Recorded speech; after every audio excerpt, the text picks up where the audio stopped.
12:01 a.m. January 1st. Look, the only thing more evil than a rich person in the eyes of leftists is a rich corporation. Let's take the two most evil of them all, ExxonMobil and Walmart. Forget high taxes. Let's just take every penny of their combined 2010 global profits. That's $34 billion. Spending all of their money gets us from midnight on January 1st until 9:52 a.m. on January 4th. Okay, not as impressive as we hoped. So now let's take every single penny of profit, every penny from the other 498 fat cat companies on the Fortune 500, all of it. That's $357 billion. That gets us to 2 a.m. on February 9th. Okay, look, we've taken every dime of profit from the big companies, and it's only Super Bowl time, so why don't we grab the obscene corporate advertising? That's $250 million, which will run the country for 36 minutes. But why stop there? Let's take all of the ad money on all 45 Super Bowls. That's $5 billion. That gets us to 2 p.m. on the same day, February 9th.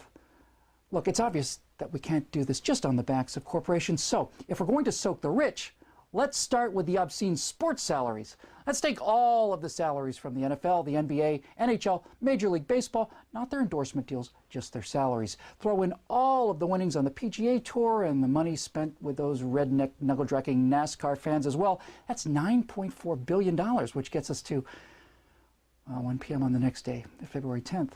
Okay, look, forget athletes. I mean, take all their money, but it's obviously not enough. Let's get to the rich.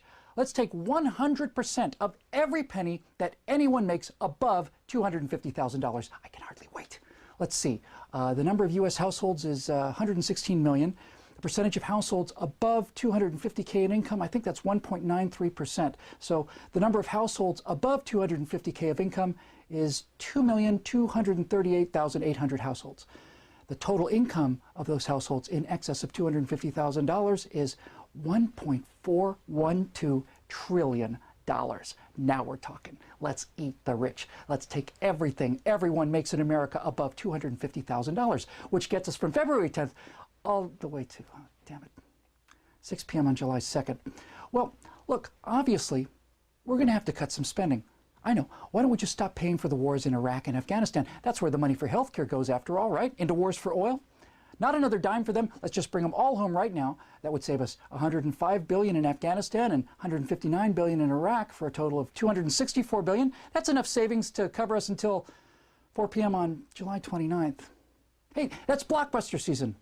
We need the money, so screw you, Star Wars. We're going to take every penny in movies, toys, lunchboxes, etc., the whole shebang, $25 billion. That'll knock us all the way down to 4 p.m. on August 1st. Look, God knows that Hollywood has been good to the left, but they're no longer useful idiots. They're just idiots now. So let's evict everyone in Beverly Hills and sell their homes at current market value. 15,000 homes at $2 million per gets us another $30 billion, paying the bills through 4 p.m. on August 4th. Now, this isn't working. Michael Moore assured us that there's plenty of money out there and that it's all tied up in the rich. So, guess what? Liberal billionaires, Warren Buffett and Bill Gates, tough luck for you. $100 billion between you, they accidentally fall down the stairs at a public sector union rally, let's say. And through the inheritance tax, we keep 50% of their loot. That's another $50 billion. That gets us all the way to 4 p.m. on August 9th. All right, look. Let's get serious here. There are 398 more billionaires in America, according to the latest Forbes 400, with a combined total net worth of $1.29 trillion. A few hundred more accidents, let's say, at 50% death tax, kill them all, and take their estate tax. That's another $650 billion. That ain't hay. That gets us to 4 p.m. on October 13th. Still not there. All right, look. Let's forget this namby-pamby 50% nonsense. Kill all the billionaires and take all of their money, all of it. Take everything. And take everything from the next 100 or so of the almost billionaires, too. That gets us another 73 days until, hey, 4 p.m. on December 25th. Christmas, everybody. Almost there. See how easy this is?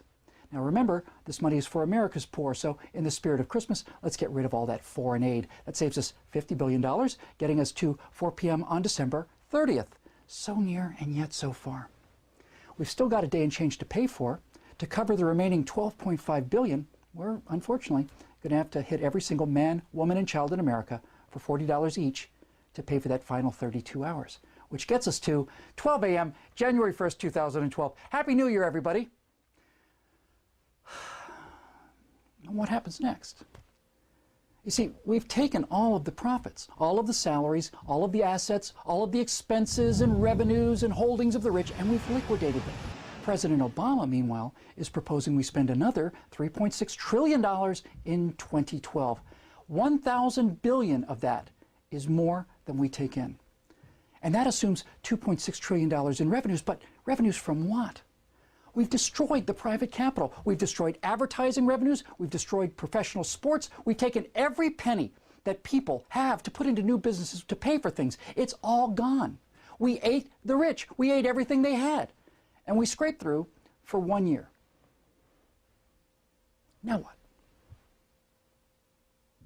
My friends, if you want to read the sharpest pen on the internet today, go and be amazed and amused, and deeply humbled at the raw, ramshackle genius we found at iowahawk.typepad.com.